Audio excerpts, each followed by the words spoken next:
오늘 함께 나누실 말씀은 시편 1편 1절부터 6절까지의 말씀 함께 교독하도록 하시겠습니다.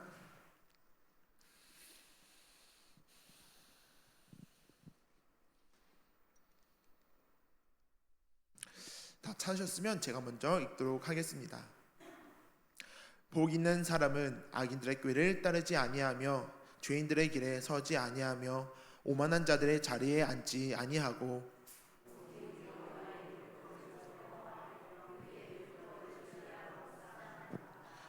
그는 시냇가에 심은 나무가 철을 따라 열매를 맺으며 그 잎사귀가 마르지 아니함 같으니 그가 하는 모든 일이 다 형통하리로다.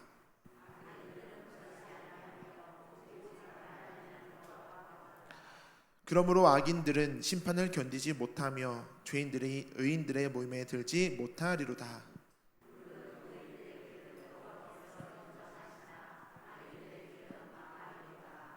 아멘. 할렐루야.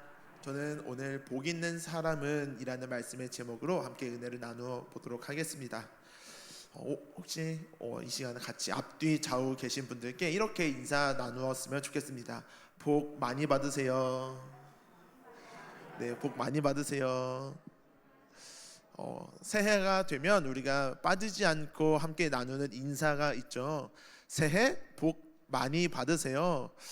이 세상 사람 그 누구도 복 받으세요 라고 하는 인사를 기분 나빠하는 사람은 없을 것이라고 생각을 합니다. 누구나 복 받는 것은 좋아한다 라고 생각을 합니다.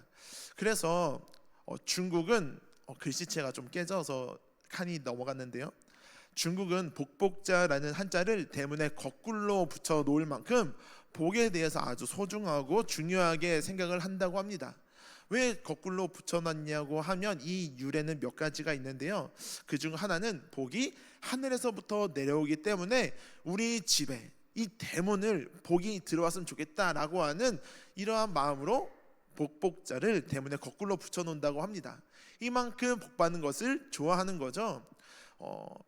영어권에서 인사할 때도 God bless you, good luck 이렇게 복 받으라고, 하나님의 축복이 당신과 함께하길 원한다고 서로 복을 빌어주는 인사를 하는 것을 우리가 쉽게 볼 수 있습니다.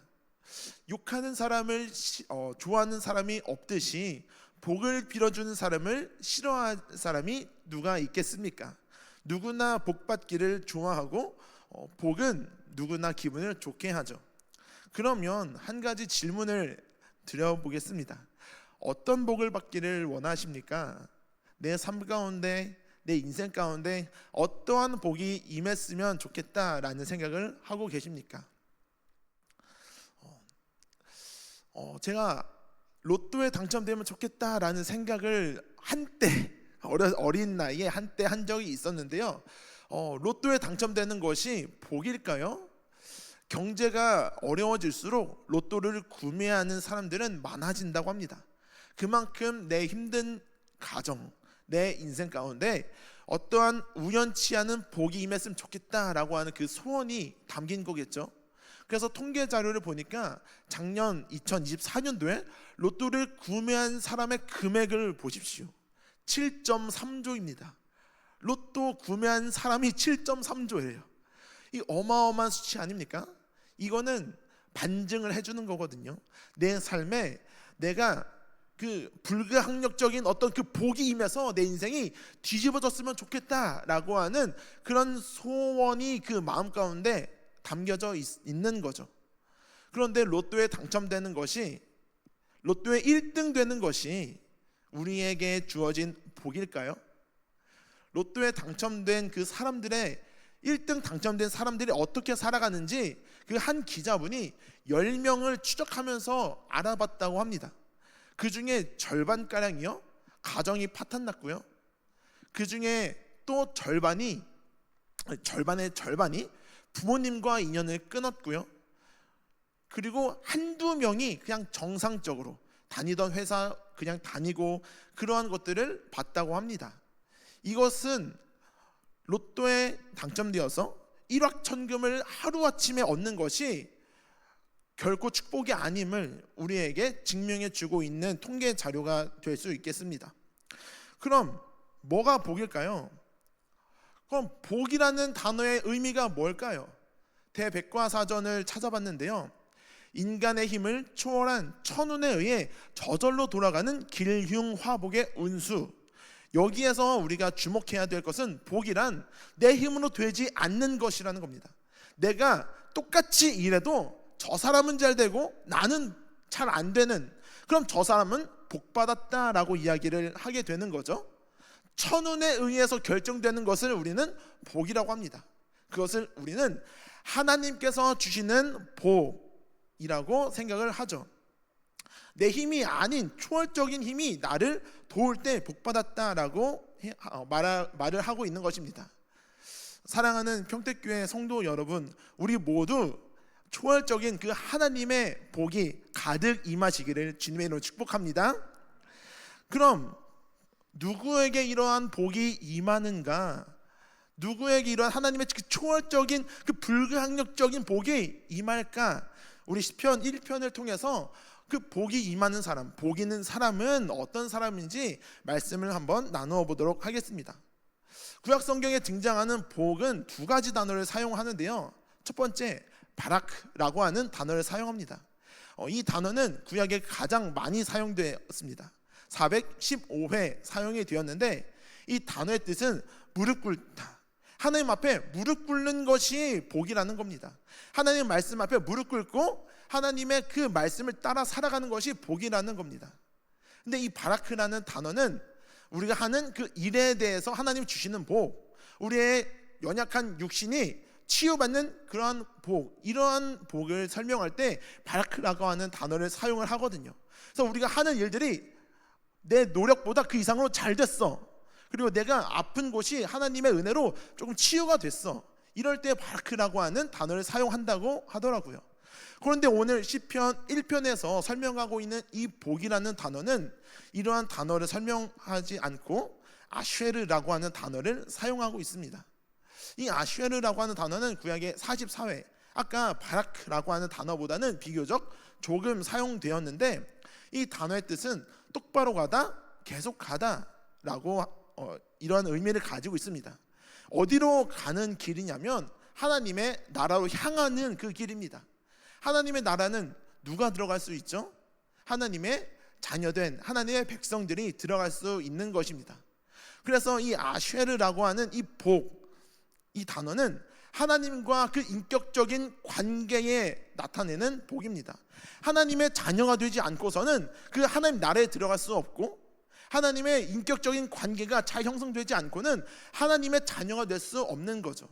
그래서 아쉐르라고 하는 이 복은 하나님과 그 인격적인 그 긴밀한 관계 가운데 하나님께서 필요에 따라 채워주시고 부어주시고 잘되게 해주시는, 하나님이 우리 아버지 되실 때 우리에게 주어지는 그러한 복, 이거를 설명할 때 아쉐르라고 하는 단어를 설명한다고 하더라고요. 한 가지 예를 들어 보겠습니다. 제가 태어났는데, 어느 날 아침 태어났는데 내 부모님이 삼성전자 회장이라고 한번 생각을 해봅시다. 그럼 얼마나 놀라운 복입니까? 좀 감동이 없으십니까? 요즘에 삼성전자 주식이 막 바닥을 치고 있어서 별로 부럽지 않으십니까? 그럼 다른 비유를 한번 해볼까요? 하루아침에 내가 태어나 보니까 우리의 부모님이 5대째 신앙생활을 하는 명문 기독교 집안이다. 할렐루야. 엄청난 복이죠. 내 부모님이 어떠한 분인지, 부모님에 따라서 내가 누릴 수 있는 그 복이 있거든요. 며칠 전에 그 서원이가 이제 어린이집을 다니는데, 그 어린이집 친구들에게 선물을 준비해서 어린이집 갖다 줘야 되거든요.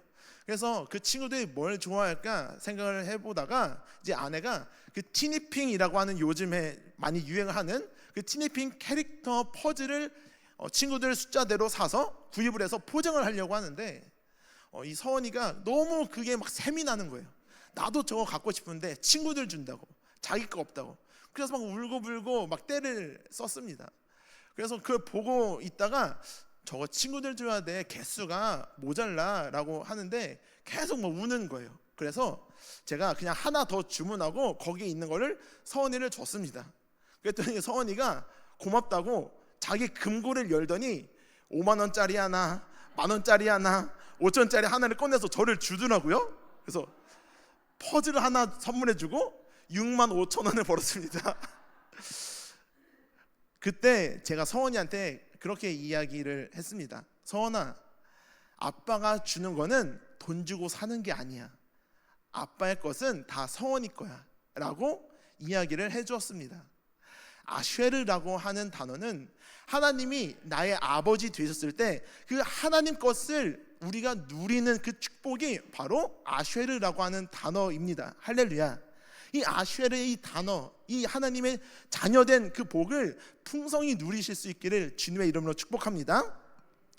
그럼 다시 정리를 해보면 그 복 있는 사람은 오늘 시편 1편 말씀을 보니까 죄를 멀리합니다. 누가 이 하나님의 자녀된 복을 누리냐면 죄를 멀리하는 사람이 이 복을 누린다라고 하는 것입니다. 그 특징을 세 가지의 동사를 통해서 설명을 하고 있는데요. 복 있는 사람은 악인들의 꾀를 따르지 않는다. 그리고 죄인들의 길에 서지 않는다. 오만 자들 자리에 앉지 않는다. 이 세 번의 부정문을 통해서 하나님의 그 복 받는 자녀에 대한 그 말을 강조하고 있는 것을 우리는 볼 수 있습니다. 이 따르지 않는다라고 하는 단어를 영어 성경을 찾아보니까 who does not walk step, 그 길을 걸어가지 않는다라고 하는 겁니다. 그 악인들이 있는 그 길을 걸어가지 않는다라고 하는 거죠. 가만히 보니까 이 죄 지을 때 이 세 가지를 꼭 하더라고요. 그 죄에 있는 그 길을 가고 그 주변에 서서 기웃거리다가 결국엔 거기에 넘어가서 그 안에 앉아서 같이 죄 짓고 있더라고요.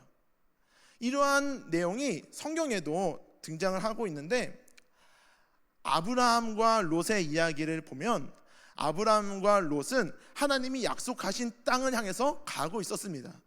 그때 아브라함의 족속들과 롯의 족속들이 서로 다투어서 우리 서로 다른 길로 가자라고 했을 때 롯은 소돔이라고 하는 땅을 바라보았습니다.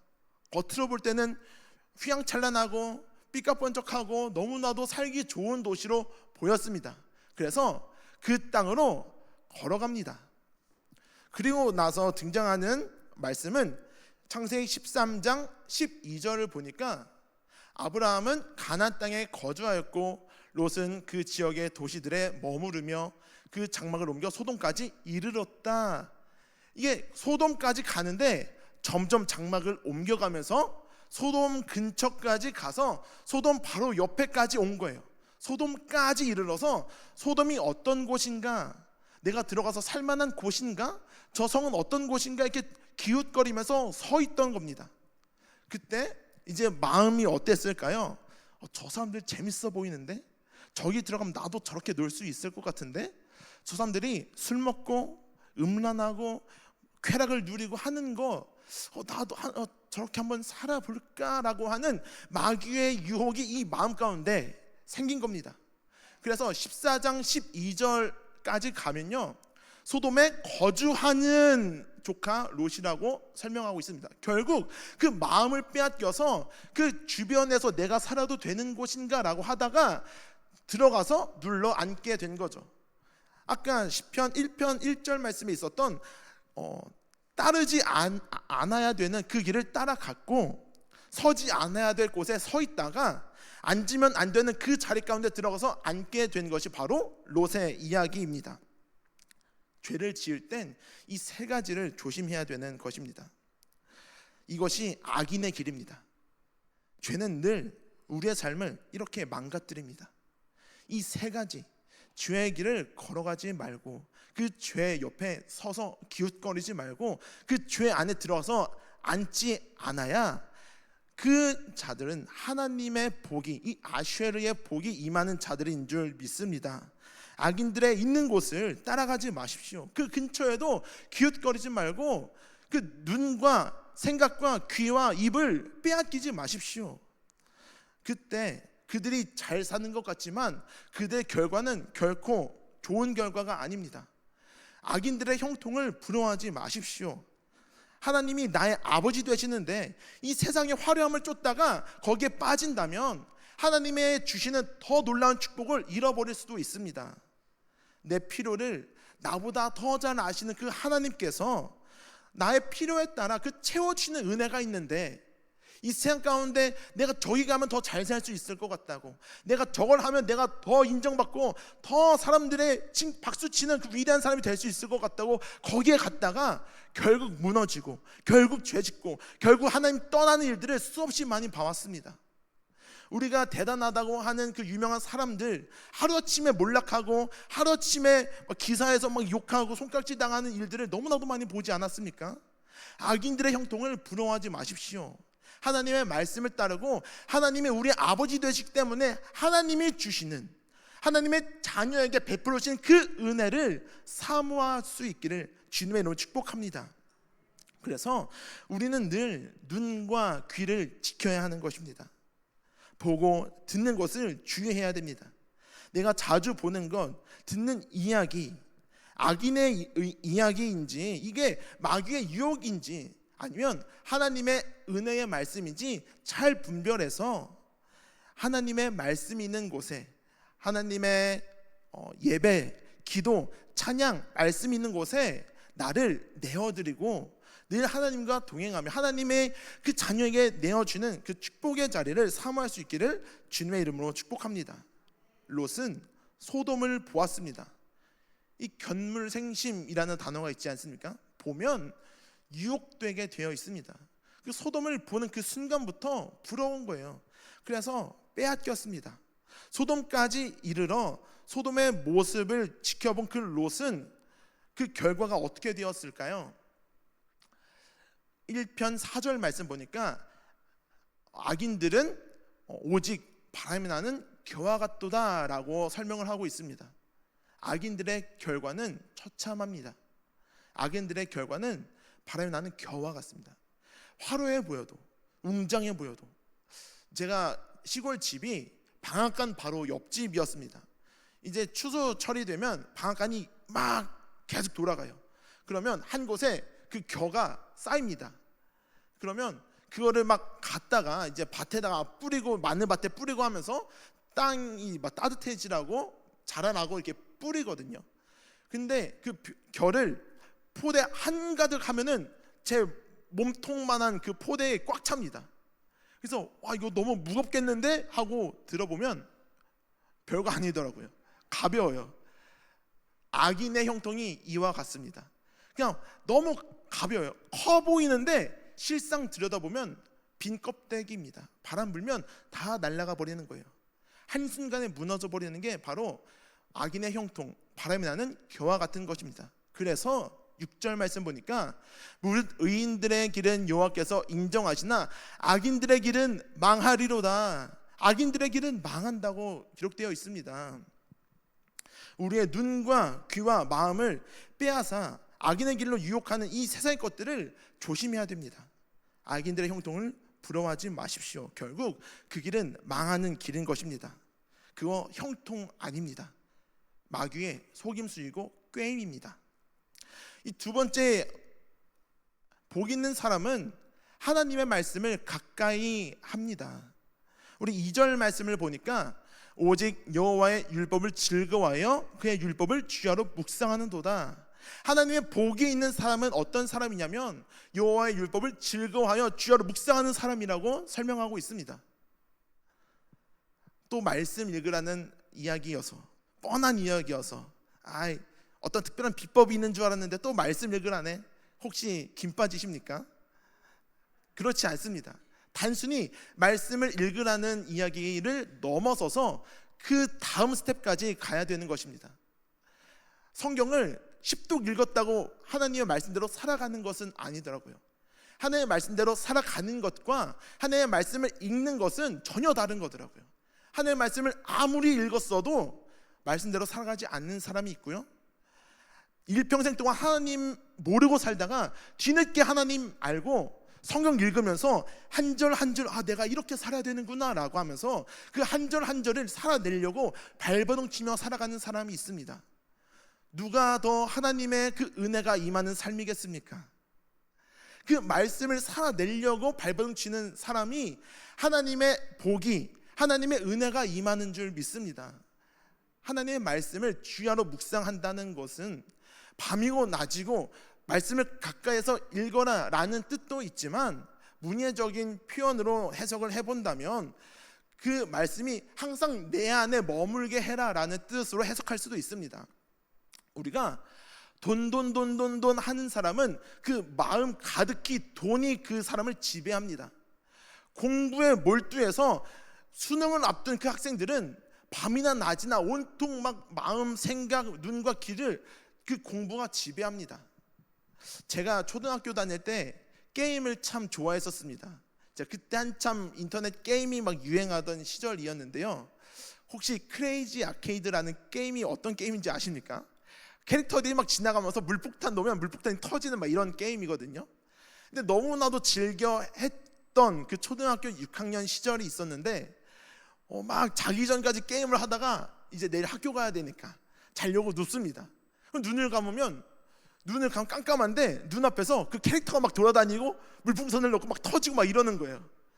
그때 좀 심각성을 느꼈습니다. 아, 내가 게임에 중독됐구나. 내가 이렇게 많이 했나? 그런 생각이 들더라고요. 게임에 푹 빠져서 게임에 중독된 사람은 그 게임이 나를 지배하게 되는 겁니다. 돈이 나를 지배하게 되는 겁니다. 하나님의 말씀을 주야로 묵상하며 하나님의 말씀을 날마다 가까이 하며 그 말씀대로 살아가려고 발버둥 치다 보면 그 말씀이 나를 지배해서 하나님의 말씀으로 내가 살아갈 수 있는 힘이 생기게 되는 것입니다. 할렐루야. 그래서 성경을 읽는다는 건 물론 중요하지만 그 말씀대로 살아가는 것, 그 말씀이 내 안에 늘 거하며 무엇을 하든지 하나님의 말씀이 생각나고, 아, 하나님의 말씀은 이렇게, 내가 어떤 일을 할 때 하나님은 이렇게 하라고 하셨지, 그 말씀이 내 삶을 결정할 수 있어야 되는 겁니다. 제 아이가 부모의 말을 안 들으면 말을 조금 혼냅니다. 말을 잘 들으라고. 그런데 부모는 이 자녀가 올바른 길로 가기 위해서 혼내는 것이지 않겠습니까? 내 말을 듣는 것이 이 아이에게 더 좋은 길이니까. 자녀에게 뱀이나 독사를 주지 않는 것처럼, 돌을 먹으라고 주지 않는 것처럼, 이 아이가 잘못된 행동을 했을 때 부모의 이야기는 바른 길입니다. 우리가 살아갈 때 하나님의 말씀은 하나님이 우리에게 주시는 바른 길인 것입니다. 그래서 하나님의 말씀을 주야로 묵상하며 하나님이 주시는 그 복이 있는 것입니다. 깨닫게 해주시고 우리가 잘못된 길로 갔을 때 바른 길로 인도해 주시는 그 하나님의 복이 하나님의 자녀를 사랑해서 그 필요에 따라 주시는 하나님의 복인 줄 믿습니다. 그래서 복 있는 사람은 하나님의 말씀을 주야로 묵상하며 그 말씀을 따라 살아내려고 이 온 생각과 이 마음의 빈 공간들을 하나님의 말씀으로 가득 채우며 살아가는 자가 하나님의 자녀된 이 아쉐르의 복을 받고 누리며 살아가는 사람들인 것입니다. 시냇가에 심은 나무는 결코 말라 죽지 않습니다. 아무리 가뭄이 와도 이 시냇가 옆에 있으면 이 시냇가에서 공급되는 이 물로 인해서 말라 죽지 않더라고요. 이 사진을 보시면 건너편은 다 메말라 있는데 여기 시냇가 바로 옆에 심겨진 나무 한 그루가 있습니다. 이 나무 한 그루는 결코 시들지 않는 모습을 볼 수 있습니다. 자녀가, 서원이가 이제 커가면서 몸이 커지면, 키가 자라면 그 키에 맞는 옷을 사서 입힙니다. 발이 커지면 그 발 사이즈에 맞는 신발을 사서 신깁니다. 이 아이가 나 몸이 커졌으니까 옷 사주세요라고 하지 않아도, 내가 발이 커져서 신발이 작아요, 신발 좀 사주세요라고 말하지 않아도 부모는 그 아이가 자라나는 것을 너무나도 잘 알고 그 필요에 따라 알맞은 것을 공급해 주는 것이 부모이지 않겠습니까? 그 부모가 바로 우리 하나님이신 줄 믿습니다. 하나님께서 나의 필요를 나보다 더 잘 아시는 거예요. 때로는 내 뜻대로 되지 않더라도 하나님은 나에게 필요한 것이 무엇인지 그때마다 알려주셔서 필요한 것을 공급해 주시는 줄 믿습니다. 굳이 하나님 저 이거 필요한데요, 이거 저한테 주세요, 저 이거 필요한데요 라고 하지 않아도 하나님께서는 자녀된 우리의 필요를 너무나도 잘 아셔서 필요에 따라 공급해 주시는 분이 바로 우리 아버지 되신 하나님이신 줄 믿습니다. 제가 결혼을 참 잘했다라고 생각이 드는 것 중에 하나가 있는데요. 뭐냐면 제 아내가 뭐 갖고 싶은 것이 있거나 먹고 싶은 것이 있으면 그냥 한번 생각하고 지나가요. 그리고 결국 언젠가 그 물건을 갖게 되고 언젠가 그 음식을 먹게 되더라고요. 저는 이것들을 보고 좀 놀랐습니다.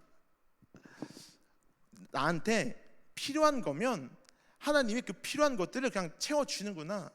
내가 굳이 욕심내서 하나님 저 이거 필요한데요 하지 않아도, 우리가 마음 쓰지 않아도, 내가 거의 욕심 부리지 않아도 나의 필요를 잘 아셔서 그때마다 채워주는구나 라는 것들을 수없이 많이 경험하고 발견하게 되었습니다. 그래서 저희 부부는 그냥 하나님이 주시는 것, 없어도 하나님이 주시겠지, 이게 필요한 거라면, 우리에게 정말 필요한 거라면 하나님 주시겠지 라고 하는 믿음을 가지고 그렇게 살아가고 있는 중입니다. 하나님이 주시는 그 축복을, 은혜를 풍성히 누리실 수 있기를 주님의 이름으로 축복합니다. 악인의 형통을 부러워하지 마시고 하나님이 날마다 주시는 오늘의 나에게 필요한 그 은혜, 내가 몸이 자라면서 그에 알맞는 옷을 입혀주시는 그 부모님의 마음처럼 우리의 삶 가운데 가장 필요한 것을 채워주시는 그 하나님의 은혜가 오늘 저와 모든 평택교회 성도님들의 가정 가운데 함께 임하시기를 주님의 이름으로 축복합니다. 말씀을 주야로 묵상하며 주님과 더 가까운 관계를 위해 기도하다 보면 하나님께서 시냇가에 심은 나무처럼 마르지 않는 하나님의 풍성한 은혜가 임하게 되는 것입니다. 앞으로 우리에게 주어진 그 수없이 많은 삶의 시간들이 있습니다. 욕심 부리지 말고 내 뜻이 아닌 하나님의 뜻을 구하며 말씀을 가까이 하며 그렇게 살아갈 수 있기를 축복합니다. 같이 기도하겠습니다. 하나님 감사합니다. 오늘도 우리에게 생명의 말씀, 은혜의 말씀, 악인의 형통을 부러워하지 않고 복 있는 사람에게 주시는 하나님의 은혜를 함께 나누었습니다. 우리의 삶의 세밀한 곳, 그 구석구석까지 모두 다 아시고 은혜로 채우시는 그 하나님만을 의지하게 하시고 세상에 좋아 보이는 것들을 따르지 않고 악한 것의 유혹 가운데 넘어가지 않고 오직 하나님의 말씀 가운데 온전히 서가는 하나님의 자녀 삼아 주시옵소서. 이 말씀을 붙들고 또 매일매일 살아갈 때에 하나님 우리의 필요를 채워주시고 늘 우리와 동행하여 주시고 하나님을 의지하며 살아갈 수 있는 저희들의 인생 될 수 있도록 하나님 도와주시옵소서. 감사드리며 살아계신 나사렛 예수 그리스도의 이름으로 간절히 기도드립니다. 아멘.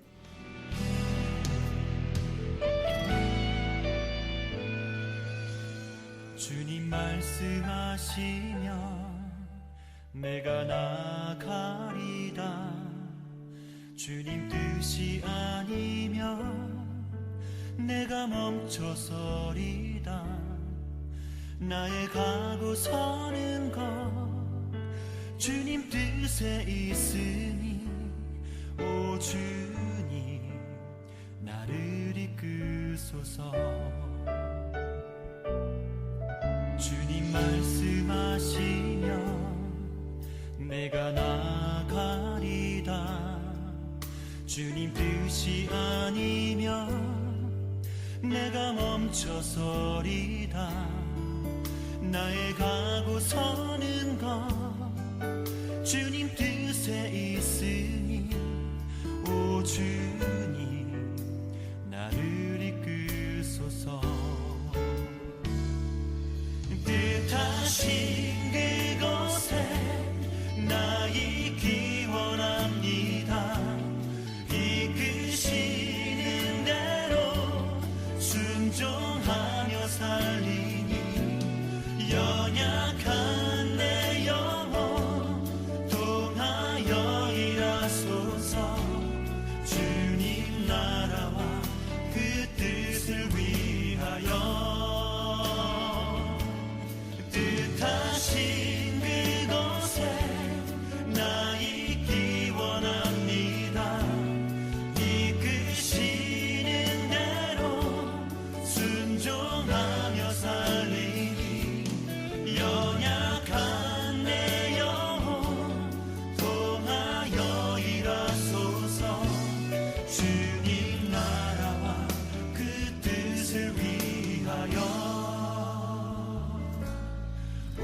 주님 나를 이끄소서.